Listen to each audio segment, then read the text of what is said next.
Então, vamos entrar aí na parte de configurações gerais. Decodificadores personalizados. Os decodificadores representam o quê, galera? Funções internas, tá? Que classificam os protocolos. Então, eles classificam os vetores. Eu acho que essa é a palavra certa. Eu vou até mudar isso aqui. Deixa eu anotar. Eu estou anotando aqui. Cadê meu marcador? É vetor, página 71, tá? Então, eles classificam os vetores dos protocolos, os vetores de ataque. Então, os decodificadores, né, predefinidos estão listados no capítulo de gráficos e armazenamento, né? Aqueles são os decoders default, tá? Os que nós vimos agora, então só para a gente poder mapear. Esses aqui são os decoders default, ó, o padrão. Inclusive nós marcamos todos para poder gerar perfil de tráfego, tá? E aí a gente pode criar novos decoders, novas métricas de vetores que a gente vai poder monitorar. Bacana? Bom, se você não precisa definir decodificadores personalizados, é só pular isso, mas eu tenho certeza que você vai precisar definir. É lógico, tem vários ali já. Mas de repente você está monitorando, por exemplo, eu tenho algum gráfico aqui? Deixa eu ver. Deixa eu ver se eu tenho. Poderia dar um exemplo para vocês. Não, daqui não. Aqui. Aqui, ó, quer ver? Ó, vou trazer para cá. Vamos supor, por exemplo, vamos pegar esse pico aqui, ó. Esse pico aqui. 8 GB aqui, tá vendo?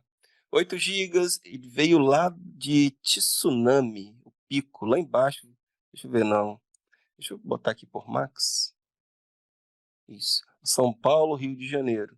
Então, veio de São Paulo e do Rio de Janeiro os picos. Tá lá em cima, 2 GB e pouco e 3 GB. Aqui é fluxo das cidades, os estados, São Paulo e Rio mesmo. Os dois fluxos estão aqui. Os países do Brasil e dos Estados Unidos. Então, o fluxo, apesar do IP estar aqui em São Paulo e no Rio de Janeiro, o dono desse ASN, né, que veio, ele é uma empresa dos Estados Unidos, né, porque eu estou fazendo uma geolocalização.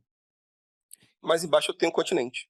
Então, veio aí do continente norte-americano. Então, o endereço IP que gerou esse float, ele veio do continente americano, mas o caminho veio aqui de São Paulo.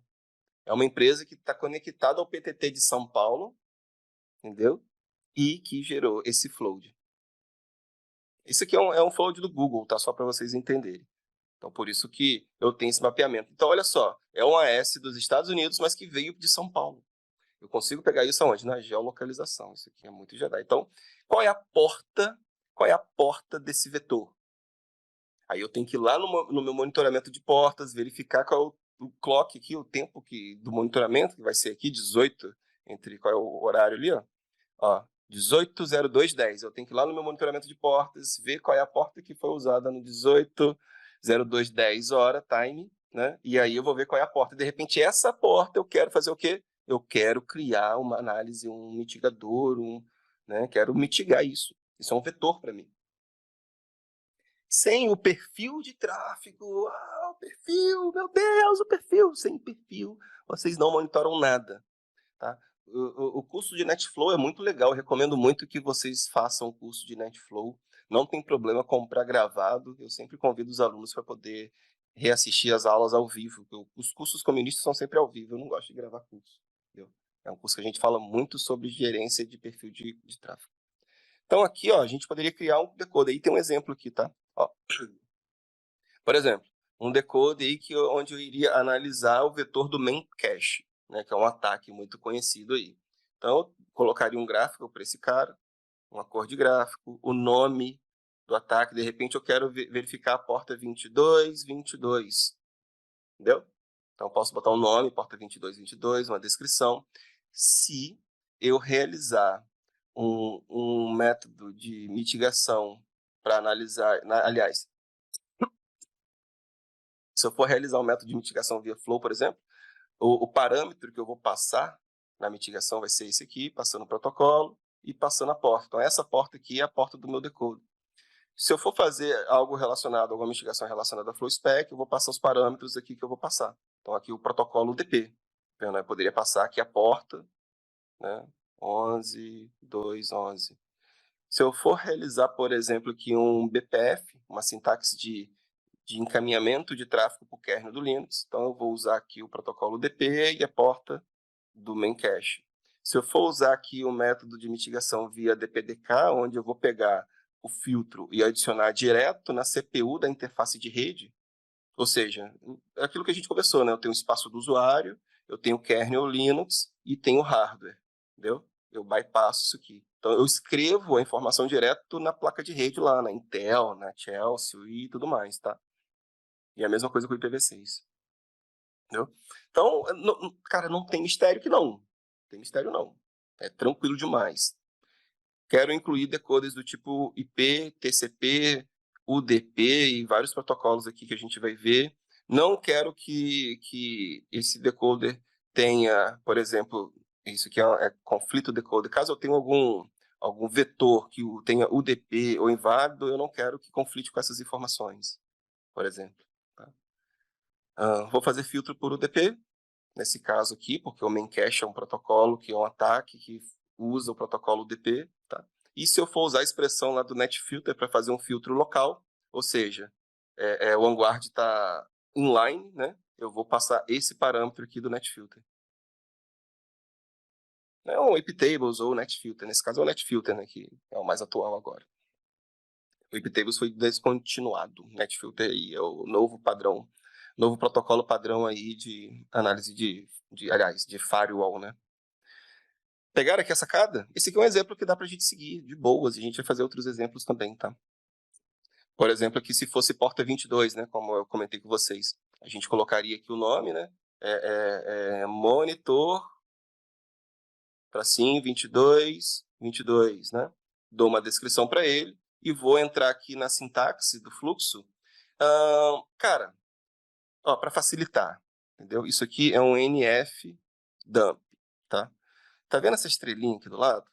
Essa estrelinha aqui são exemplos que vocês vão seguir para poder criar esses filtros. Veja que todos os campos do decoder ele tem uma estrelinha para vocês pegarem exemplos. Então, quando vocês forem analisar os exemplos, vocês vão ver que é basicamente TCP/IP, NFDump. Entendeu? Então, aqui, por exemplo, eu estou pegando o Proto 17, que é o UDP, mais a porta lá do cara.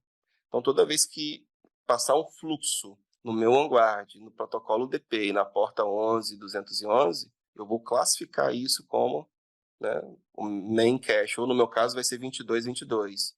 Eu colocaria aqui o protocolo 6, TCP, 22, 22 e pronto.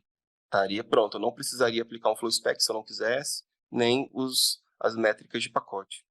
Ah, não, Rafael, mas eu quero fazer flow spec. Então tá bom, então vamos botar aqui a sintaxe do flow spec para poder aplicar a mitigação quando esse evento ocorrer.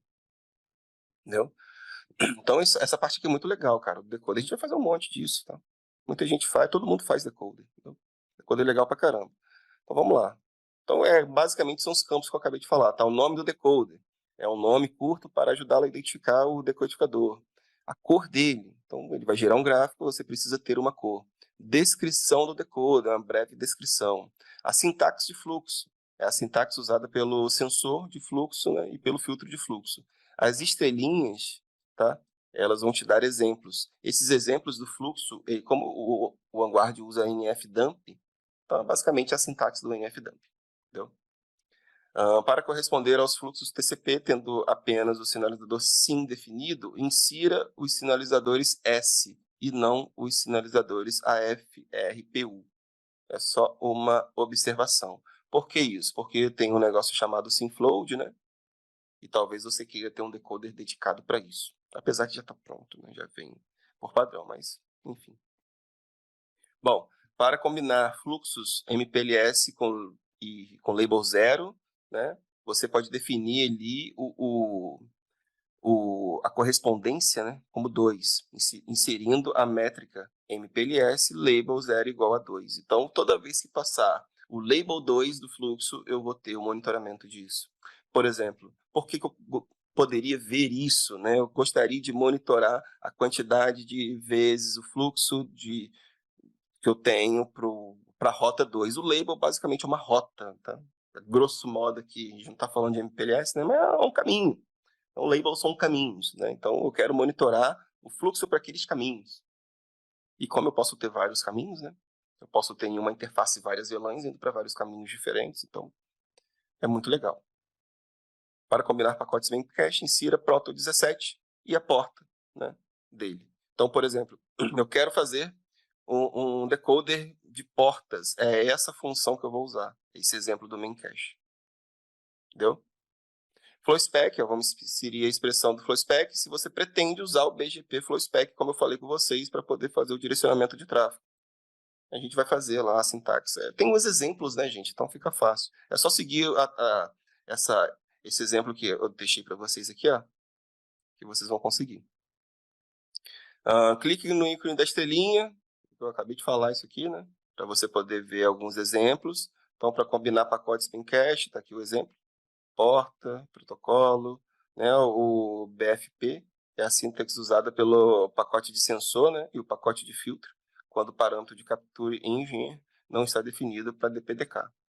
Porque o DPDK tem o próprio parâmetro dele, porque você vai conversar diretamente com a placa de rede, tá?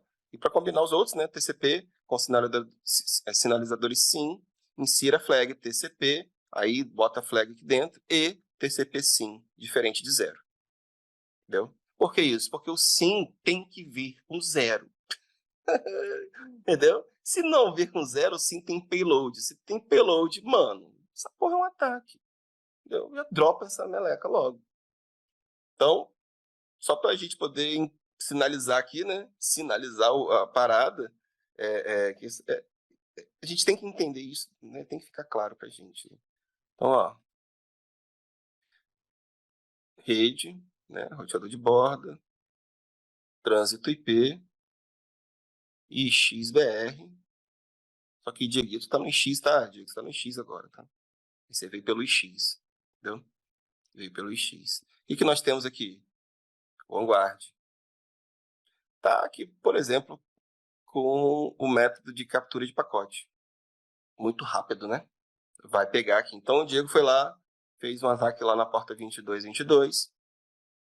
Eu criei lá um decoder para monitorar essa porta, porque eu vi que ele estava fazendo alguns ataques já, e coloquei a sintaxe lá de FlowSpec, a sintaxe de DPDK, a sintaxe de tudo, tá? Então, aí eu tenho que escolher como que eu quero mitigar isso. Se o Vanguard está participando inline ou sideline, outline não, ele não faz a mitigação, mas inline e side, ou seja, ao lado e participando, ou seja, o Vanguard poderia estar aqui, ó.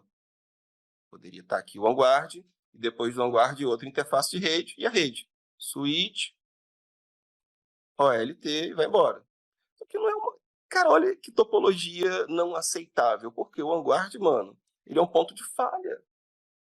Essa topologia não é viável, entendeu? Então, a topologia com ele, sideline, é a topologia mais aceitável nesse cenário, né? Então, a gente precisa concordar que talvez você use, tá tudo bem você usar o inline ele, você escolhe, a rede é sua, mas não é algo que eu faria para mim. Se eu não faço para mim, eu não recomendo para os meus clientes, nem para os meus alunos. Tá? Então, deixa eu voltar. Isso. Então, beleza, ele está aqui na lateral. E eu não vou usar FlowSpec. Nem vou usar Black Hole. Eu vou usar o quê? Vou usar filtro. Então, eu preciso fazer com que o Vanguard identifique esse ataque muito rápido. Identificou o ataque, mesmo que vocês tenham rede, né, e o ataque tenha sentido a quem? Tenha sentido ao seu CGNAT, tá? E aí, no CGNAT, você tem o seu CE, o seu concentrador. Aqui, concentrador, switch, OLT. Aí você tem essa ligação, você tem essa ligação também. E o CGNAT está ligado diretamente ao CE, entendeu? E aí o ataque veio com sentido a quem? Ao CGNAT. Dieguito, atacou o CGNAT, porque o bloco público está lá, né? E não precisa estar aberta a porta para você fazer o float. A gente viu isso lá no curso do NetFlow, você lembra, né? Você é um bandido que você fez isso, você é um bandido. Por isso que eu gosto de você. Mas olha, o que o Vanguard fez? Detectou esse ataque. Eu vou botar aqui a detecção branca. O Vanguard detectou muito rápido o ataque, teve que ir, o ataque passou, gente. Né? Porque o Vanguard ele não está inline, entendeu? Ele não está aqui na parada, ele está na lateral. Então, existe aqui esse 1 segundo. 1 segundo é a rajada lá no pico lá, mas passou, né? Mas eu mesmo assim eu peguei. Então peguei, fiz uma PBR, eu vou dar um exemplo aqui de PBR, tá? Eu fiz uma política, um roteamento baseado em política e falei aqui para o meu roteador, agora tudo que for consentido a esse IP aqui do CGNAT, o IP 10.1.1.1/32 que está sendo atacado, você vai encaminhar, vai criar uma rota aí, né? E vai redirecionar esse tráfego para mim. Aqui dentro eu vou aplicar aquela política lá que vocês viram, do DPDK ou do filter, nesse caso vai ser o filter, né? Para eu poder devolver o tráfego limpo para o meu CGNAT. Entendeu? E lógico, tenho 10 GB aqui, o ataque é de 10 GB, estou usando 2 GB aqui de banda, porque 8 GB está indo para o PTT. Mano, você tá fudido aqui, porra, você tá na merda. Faz isso aqui que você tá fazendo é besteira, você tem que ter aqui uma nuvem de mitigação. Joga o fluxo para ela. Entendeu? Então isso aqui é perder dinheiro, tá? Porque você não tem banda aqui para poder segurar esse ataque. Ah, não, Rafael. Porra, tenho banda. Aí você tá de boa. Nem precisa pagar por ela, você pode ter o percentil, cara. Entendeu? Você pode ter um buster. Então, tenho banda, tenho aqui 2 GB de tráfego, mas tenho aqui 20 GB, que eu tenho 2 interfaces de 10 aqui com a minha operadora. E ele me deu um buster lá para usar até 20. Então, pô, se eu sofri um ataque de 10 GB, tenho 2, 12, posso usar até 20? Vou pagar por isso? Vou pagar por isso. Lógico. Mas posso fazer agora este cenário, porque eu tenho banda para segurar o ataque. Entendeu? Não preciso ter aqui a nuvem de mitigação nesse primeiro momento, porque eu não sei também qual é a profundidade desse ataque, qual é o perfil do ataque, enfim, se o Vanguard está bem configurado e se está segurando perfeitamente, porque se não tiver também não vai adiantar. Olha que situação, a gente está na merda, nós estamos fodidos, entendeu? Então é isso. Então esses parâmetros que a gente está fazendo aqui no decoder são extremamente importantes, tá? Tem que estar bem configurados, entendeu? A sintaxe para CLPv6, né, que é usada pelo sensor de pacote e pelo sensor de filtro, quando o parâmetro de captura de pacotes lá está configurado. Clique no ícone da estrelinha para ver alguns exemplos de sintaxe. Ó. Decodificadores incluídos, selecione os decodificadores que incluem o tráfego correspondente ou a escolha, né, do endereço IP lá, ou enfim, o que você está escolhendo, se você não tiver certeza. Você pode clicar na estrelinha e pegar os exemplos lá. Tá? É super de boas. Decodificadores conflitantes, necessários se você planeja usar decodificadores para gráficos IP. Porque se você já tem algum gráfico lá e você criou esse decodificador, vai gerar um conflito lá. Então, fica ligado nisso. Ó, selecione os decodificadores que podem corresponder ao mesmo tráfego, para você poder não ter o mesmo tráfego ali em vários gráficos diferentes. A opção é usada apenas para exibir decodificadores empilhados dentro dos gráficos IP. Na verdade, quase tudo está dentro de gráfico IP, né? Então a gente tem que ter cuidado mesmo. A gente vai fazer exemplo. A expressão do netfilter, né? Que a gente vai inserir os argumentos do netfilter, ou iptables, nesse caso vai ser o netfilter, né? Que a gente vai usar, que correspondem ao mesmo tráfego que também é correspondido pelo decodificador. Então, botei a porta 2222, eu vou criar lá a função para poder fazer o bloqueio da porta 2222. Tá aqui. Ó, tá vendo? Menos M multiport, menos port 11.2.11. É um iptables padrão. Quem é do Linux da antiga é padrão, tá? É muito acostumado com isso aqui. Veja que o TCP/IP vai estar em tudo que você for fazer daqui para frente. Entendeu? Maravilha. Bom, para gerar dados de gráfico IP, tops e contabilidade, uma observaçãozinha aqui, ó, para um decodificador personalizado, habilite-o em configurações gerais, gráficos de armazenamento, né, e clica no decodificador para poder gerar o gráfico dele. Por quê? Porque quando você cria o decodificador, lembra que eu falei com vocês que existe um gráfico estático que você pode observar, mas não fica salvo no banco de dados, né? Então, esse gráfico vai existir, mas não vai ser salvo no banco de dados. Então, você vai ter que, igual o Marcos falou lá, vai ter mais um para vocês habilitarem lá em gráficos storage. Então, vai aparecer o que vocês criaram, tem que habilitar lá para poder os gráficos serem mostrados nos dashboards. Entendeu? Então, não tem tanto mistério assim. E vamos fazer exercício. Temos que fazer exercício, talvez o último exercício de hoje, mas está tudo bem. Eu vou fazer primeiro aqui, em seguida vocês larguem o aço, por favor, tá? vamos criar o nosso saudoso decoder.